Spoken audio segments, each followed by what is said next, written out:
প্রিয়জনের বাড়ির লোক যখন আমার বাবাকে বলে ভিখারি, অর্থের অভাবে যখন আমার দাদা হয় পরলোকগামী, ঝড় তুফান আসলে যখন আমাদের বাসস্থান হয় অন্যের বাড়ি, তখন এক বুক কষ্ট নিয়ে আমি আকাশ ছুঁতে চেয়েছি। বহুদিন বহু রাত না ঘুমিয়ে আমি লড়াই করেছি। অতিরিক্ত পরিশ্রমে অনেকবার অসুস্থ হয়েছি। আমার লড়াই ময়দানে অনেকেই তাদের সর্বশক্তি দিয়ে আমাকে খুন করতে চেয়েছে, কিন্তু তারা কিচ্ছু ছিঁড়তে পারেনি, কারণ আমি পরিশ্রমী।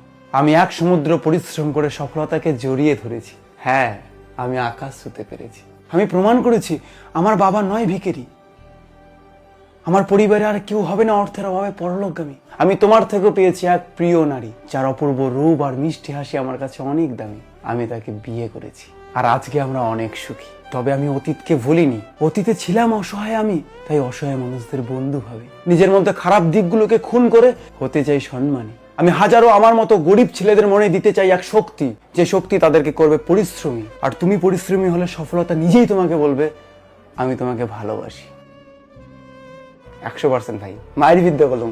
ভালো লাগলে শেয়ার করেন। লড়াই করতে হবে, সফলতাকে যেমন করে হোক জড়িয়ে ধরতে হবে। টাটা।